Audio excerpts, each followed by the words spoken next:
یہ اشر رحیم صاحب ہیں جوہر آباد سے. وہ کہتے ہیں کہ جی کسی پاکستانی اداکارہ نے کہا ہے کہ پاکستان میں پچھلے 6-7 سالوں میں جس قسم کی موویز بن رہی ہیں مجھے باہر جانے کی ضرورت نہیں وغیرہ وغیرہ.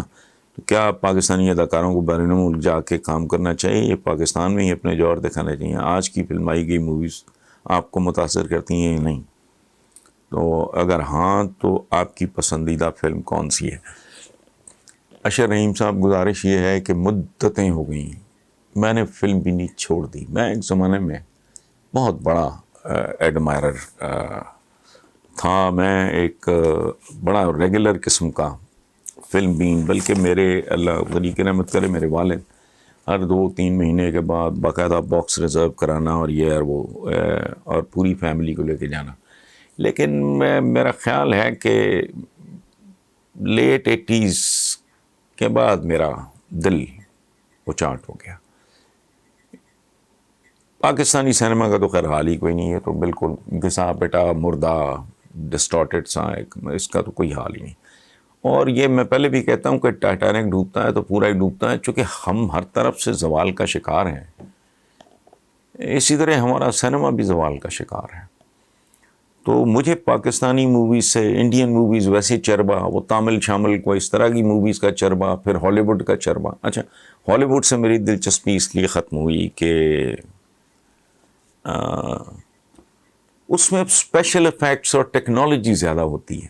اب Kramer versus Kramer, hunchback of Notre Dame, sunflower, یہ اس طرح کی موویز وہاں بھی خال خال ہی بنتی ہیں. اس لیے ٹو ٹیل یو آنیسٹلی، میں بیسیکلی جب سنتوش کمار صاحب تھے اور سبھیا ہوتی تھیں، درپن صاحب تھے، نیئر بھابھی، سبھیا بھابھی، میرا اس خاندان کے ساتھ تعلق ہے، پاکستان کے میگا سٹارز تھے. تو پھر آخری جو پھر پنجابی کا وہ ہوتا تھا اکمل، مظہر شاہ اور اسلم پرویز، اور آخری میرا تھا جس میں سدھیر صاحب تھے، اس میں مسرت نذیر، شمیم آرا، یہ وہ لوگ تھے. ایون نیلو بیگم، شان کی جو والدہ، she was an excellent performer. اس کے بعد پاکستانی سینما سے بھی نا میرا خاص طور پہ یہ جو ایک ٹرائی اینگل سی تھی محمد علی، وحید مراد، شاہد وغیرہ کی، اس کے بعد مجھے تو یاد نہیں میں نے کبھی کوئی مووی دیکھی ہو. آج بھی اگر کبھی دل کرے، پچھلے دنوں دلیپ صاحب اللہ نے ان کی مغفرت فرمائے، ان کی پرانی موویز میں دیکھتا رہا. تو انڈین بھی جب دلیپ صاحب تھے، اشوک کمار تھے، دیوانند تھے، راج کپور تھے، گرو دت تھے، مدھو بالا تھیں، نرگس، گیتا بالی، اور اس طرح کی جو وحیدہ رحمان، یہ تھا صحیح معنوں میں پرفارمرز تھے، کہانیاں ہوتی تھیں. اب تو مار دھاڑ، سیکس، پتہ نہیں کیا، مجھے تو ساری ایک جیسی لگتی ہیں، اور ایکٹرز بھی سارے مورلس پلس مائنس مجھے ایک جیسے لگتے ہیں. اس لیے آپ کا یہ سوال کہ جی میں موویز کس طرح کی مطلب میں دیکھتا ہی نہیں، to tell you honestly I don't. کبھی کوئی میرا بڑا بیٹا ہے حاتم، تو اس کو میں نے پرانی موویز دکھا کے اس کا ٹیسٹ ڈیولپ کیا ہے. تو وہ مجھے کبھی کوئی اس کو بہت اچھی لگے کوئی مووی، بیکاز وہ اس کو میرے ٹیسٹ کا اندازہ ہے، تو وہ مجھے پکڑ کے بٹھا کے دکھا دے تو ٹھیک ہے، اس سے زیادہ نہیں. مجھے ہالی ووڈ کے سینما سے بھی کوئی دلچسپی نہیں رہی. اب ان میں بھی وہ کلاس نہیں ہے، وہ ڈیپتھ نہیں ہے. اب مجھے ہنچ بیک آف ناٹر ڈیم مجھے نہیں کہیں، اس طرح کی اور بے شمار کریمر ورسز کریمر، اس طرح کی موویز دیکھتے تھے، اب نہیں، کوئی دلچسپی نہیں رہی. یہ جو افغان مشیر کو یہ نواز شریف ادھر انگلینڈ میں ملا ہے، اس نے پاکستان کو ایسی غلیظ گالی دی ہے، اس بےہودہ اور کمصرف آدمی نے، کہ بندہ رپیٹ نہیں کر سکتا. اور میں دو چیزوں سے بہت میں اوائڈ کرتا ہوں کہ میں مذہب وغیرہ کو ایکسپلائٹیشن یا وطن سے محبت وغیرہ کی، چونکہ یہ تو ہے ہی ہے، اس پہ زیادہ کوئی بولنا، بات کرنا، یہ اچھا نہیں لگتا. لیکن میں نے اپنے پروگرام جیو کے جو رپورٹ کارڈ میں آج 26 جولائی ہے، آج یہ بھی گھنٹہ پہلے میں نے کہا ہے دیکھو، یہ ہندو کہتے ہیں دھرتی ماتا، دھرتی ماتا، ماں ہے دھرتی.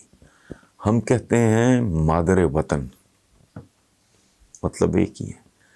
گورا کیا کہتا ہے؟ Motherland. Motherland. تینوں میں اپنی دھرتی کا سٹیٹس ماں کا سا ہے، کیونکہ یہ ہمیں پالتی ہے، ہمیں سنبھالتی ہے. جو لانتی اور مردود کم ظرف پاکستان کو گالی دے گا، وہ مجھے اور میرے ہم وطنوں کو گالی دے رہا ہے. سو اس بدذات آدمی نے پاکستان کے بارے میں، اس کے منہ کو شاید بواسیر ہے، اس کو منہ کا ہیضہ ہے اس آدمی کو. نواز شریف کا اس سے ملنا مجھے اتنا ناگوار گزرا ہے، غدار کہنے کی حد تک تو میں پھر بھی نہیں جاؤں گا، لیکن شاید وہ آدمی اعصابی طور پہ تباہ ہو چکا ہے. اور بہت سے مختلف جو طاقتیں ہیں ان میں سے کچھ کے یقیناً وہ اشاروں پہ ناچنا شروع ہو گیا ہے. یہ خاص طور پہ عمران خان کے ایبسلیوٹلی ناٹ کے بعد میرا خیال ہے مختلف جگہ پہ نا کافی ساری ناٹ گرا کو بھی کہتے ہیں پنجابی میں، جس کو گنڈ کہتے ہیں، وہ پڑ گئی ہیں. تو یہ بہت بری طرح فرسٹریٹ ہو گئے ہیں، ڈسپریٹ ہو گئے ہیں. یہ تقریباً نیم پاگلوں کی طرح بیہیو کر رہے ہیں. اب یہ جو ان کا بندہ تھا اسماعیل گجر کہ میں بھارت سے، وہ کچھ شرم کر، کو حیا کر. بدترین دشمن سے تو لے رہا ہے، اس کی بات کر رہا ہے 1-2% کی سیٹ کی خاطر. گلا شکوہ ہوتا ہے بھائیوں میں، دوستوں میں، ہم وطنوں سے ہوتا ہے، اپنی حکومتوں سے ہوتا ہے، اپنی اسٹیبلشمنٹ سے. یہ تو کوئی بات نہیں ہے، لیکن اس کی کوئی حدود ہوتی ہیں. بندہ رب سے گلا کرتا ہے، اور تو چھوڑو، یہ دنیا داری کی تو خیر اوقات ہی کچھ نہیں. انسان اپنے خالق سے بھی گلا شکوہ کرتا ہے.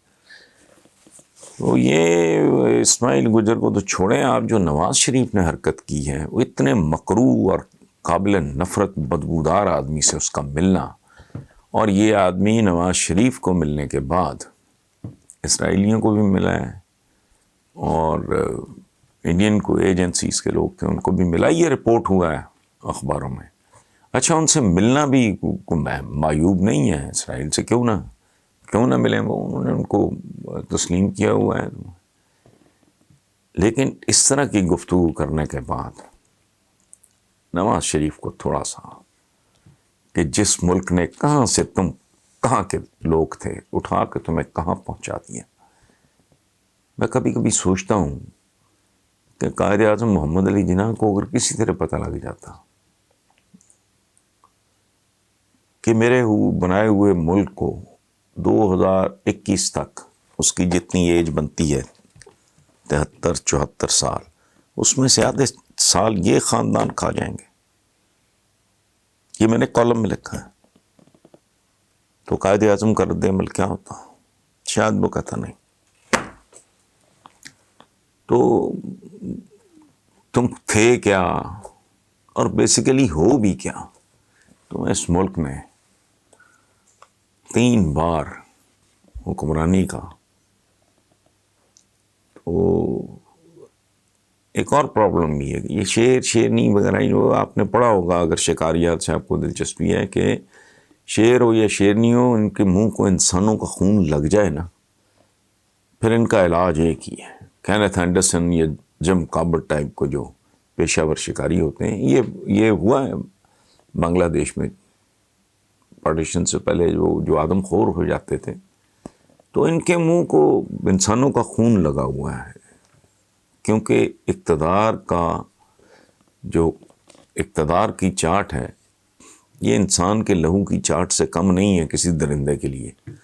سو یہ اتنے حواس کھو بیٹھے ہیں کہ اس کو ملنا تھا وہ 4-6 مہینے کا گیپ دے لو، اس کی کسی وضاحت کا انتظار کر لو، اس کی کسی معذرت کا. لیکن بہرحال